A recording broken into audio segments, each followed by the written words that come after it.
hablemos de economía en este caso, por favor. ¿Cómo va a ser la política monetaria de Bolivia? Dice no. ¿Cuál es la propuesta en cuanto al el gasto público? Tengo entendido que las inversiones disminuirían, las disminuciones públicas, según ustedes.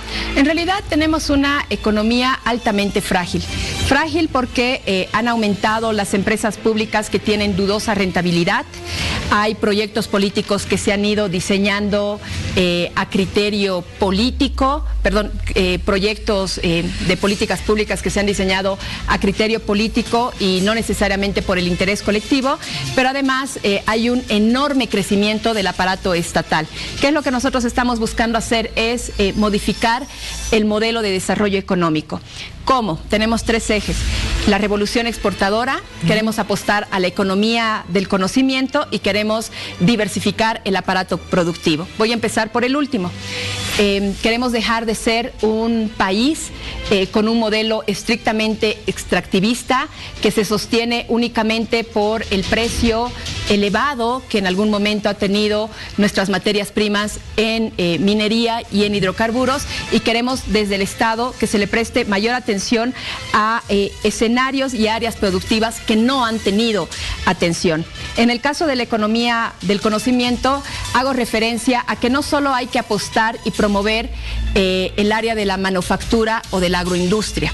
La economía del conocimiento hace referencia a actividades productivas que tengan un intenso desarrollo tecnológico, que requieren capital humano capacitado, especializado, y que, por ejemplo, para decirlo en términos más sencillos, es una industria creativa. Estamos hablando potenciar el turismo, la gastronomía, poder exportar software. Por ejemplo, en la zona sur del departamento de Cochabamba tenemos hartos grupos de jóvenes que están dedicados a la robótica. ¿Estás hablando de Jala también? Exactamente. Jala, que se produce también en el país, ¿no es cierto? Sí, pero del grupo que yo te hacía mención son jóvenes autodidactas, ¿no? Que no encuentran en el sistema educativo estas posibilidades de ampliar sus conocimientos en áreas digitales y tecnológicas. Y es por eso que estamos apostando en diversificar la economía a través de esta economía del conocimiento. Y finalmente, una revolución exportadora. Lo que queremos es abrir mercados de exportación. Queremos unas pymes internacionalizadas, es decir, nuestras pequeñas y medianas empresas, introducirlas al mercado exterior. Esto va a ampliar su capacidad de venta, pero también va a ampliar las posibilidades de competitividad que existen en el mercado exterior. Y para eso también hemos diseñado 2 planes. El plan exportador Los Andes y el plan Amazonía exportador. No has hablado de las MIPES, has hablado también de revolución exportadora. Esa es una de las preguntas que ha quedado todavía colgada.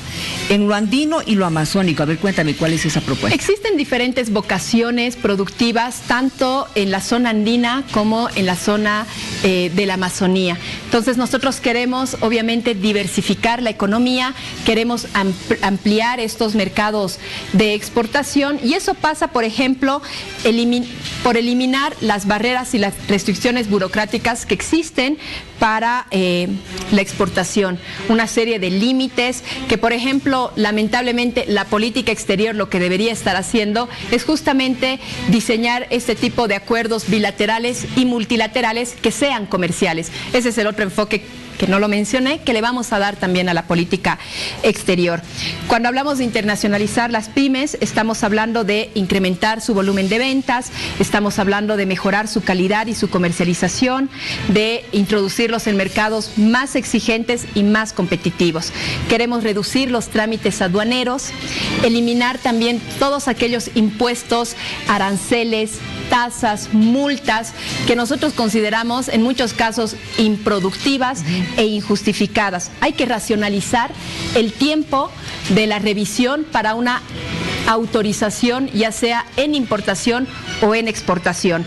Hay que racionalizar ese tiempo de inspección y hay que agilizar los tiempos que existen para la aprobación de trámites de exportación. Esos son elementos básicos, porque si no se lo hace, tenemos lo que sucede hoy, un desincentivo total a la formalización de las empresas y que sin duda terminan en realidad elevando los datos de contrabando que tenemos en nuestro país. Ya que estás hablando de exportación de productos amazónicos y también andinos, ustedes como Bolivia dicen no están de acuerdo con la ampliación de la frontera agrícola.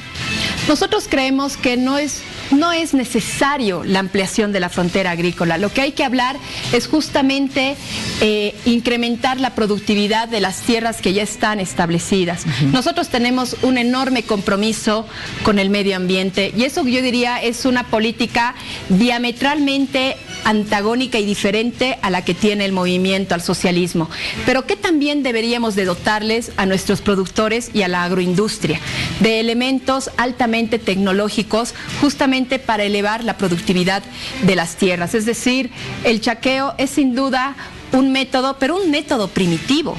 Existen otros métodos que implican el uso de tecnología que no necesariamente significa el deterioro de las tierras y por tanto eso impediría una ampliación de la frontera agrícola. ¿Ustedes traerían ese tipo de tecnología que se viene pidiendo hace años? Es fundamental que el Estado preste atención a este tipo de elementos operativos y técnicos para tecnologizar a nuestros agricultores y al aparato productivo de nuestro Estado. Si no se lo hace, vivimos lo que estamos viviendo en este momento en el sector de la chiquitanía, es decir, y lo que también han sucedido, por ejemplo, en el caso de Cochabamba, en el Parque Tunari, chaqueos que se salen de control, quemas indiscriminadas, y eso es justamente porque no existen los métodos adecuados y que el Estado no está dotando de estos elementos a nuestros productores. Creo que ese sería una de las matrices